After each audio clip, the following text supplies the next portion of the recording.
Vous savez, j'ai été dirigeant du mouvement étudiant. Il n'y a qu'à aller dans les archives de la fac des sciences. J'ai été le président des élèves ingénieurs, de l'amicale des élèves ingénieurs de l'IST. J'ai aussi revendiqué, et c'était normal. Un étudiant doit revendiquer, c'est tout à fait normal. Ce qui n'est pas normal, c'est de casser des bus ou de se frotter aux policiers, parce qu'ils sont dans leur boulot aussi. Eux, ce sont les gardiens de l'ordre public. Ils sont recrutés pour ça. Ils sont payés pour ça. Et c'est pour le bien de tout le monde. Donc moi, je rêve d'une université où étudiants et policiers, comme aujourd'hui, président de la République et étudiants, la main dans la main, dans votre campus. Nous pouvons échanger, parler de vos problèmes et des solutions que nous sommes prêts d'apporter. Après la grève qui a suivi le décès de l'étudiant Fallou Sène, paix à son âme, je vous ai reçu pendant plusieurs heures, université par université. C'est après ces concertations que j'ai décidé de réduire les prix des restaurants, parce que je sais qu'il y a encore beaucoup de problèmes. J'ai décidé d'augmenter le niveau des bourses, parce que nous connaissons les difficultés. J'ai été étudiant, je vous l'ai dit, nous étions aussi parfois sans ticket. Nos bourses, moi je l'ai partagé avec ma maman. Je l'ai fait. Donc je sais combien la bourse qui est donnée à l'étudiant est fondamentale dans sa formation. Ce n'est pas simplement pour couvrir des charges des centres des œuvres universitaires. Nous connaissons parfaitement vos problèmes, mais il faut que nous les traitions de manière responsable. Et éviter ceux qui pensent qu'ils peuvent jeter de l'huile, créer la confusion. Ça, c'est des histoires. Soyons tous lucides. Nous avons été aussi dans les mouvements politiques à l'université. Nous savons, moi je sais parfaitement comment ça se passait. Hein. C'est les mêmes méthodes jusqu'à présent. Voilà.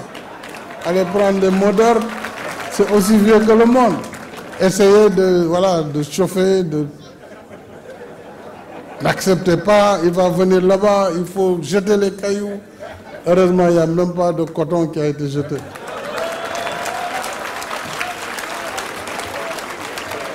C'est pour vous dire simplement que je suis prêt à travailler avec vous.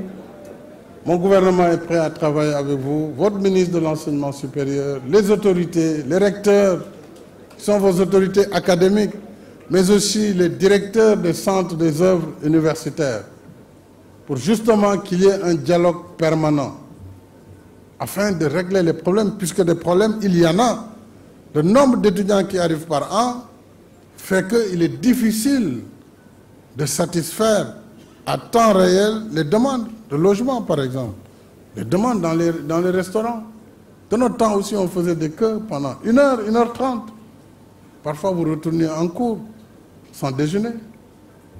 Parce qu'il y avait à l'époque qu'un seul restaurant au coude, plus un restaurant argentin qui vient d'être réhabilité, qui était là. Pour, à l'époque, 20 000 étudiants. Aujourd'hui, ils sont 100 000 étudiants. C'est de vrais défis. Et nous sommes là pour régler ces problèmes. Donc, soyez rassurés que vous trouverez en moi, en mon gouvernement, des partenaires prêts à vous aider pour vous préparer à votre vie de demain. Il ne fait de doute que certains d'entre vous seront bientôt promus aux plus hautes fonctions de l'État. Cela se prépare dès à présent. Vous devez donc développer le culte de l'excellence. C'est d'abord cela. Et un étudiant, un dirigeant étudiant doit d'abord réussir. Et sinon, comment il va diriger ses camarades?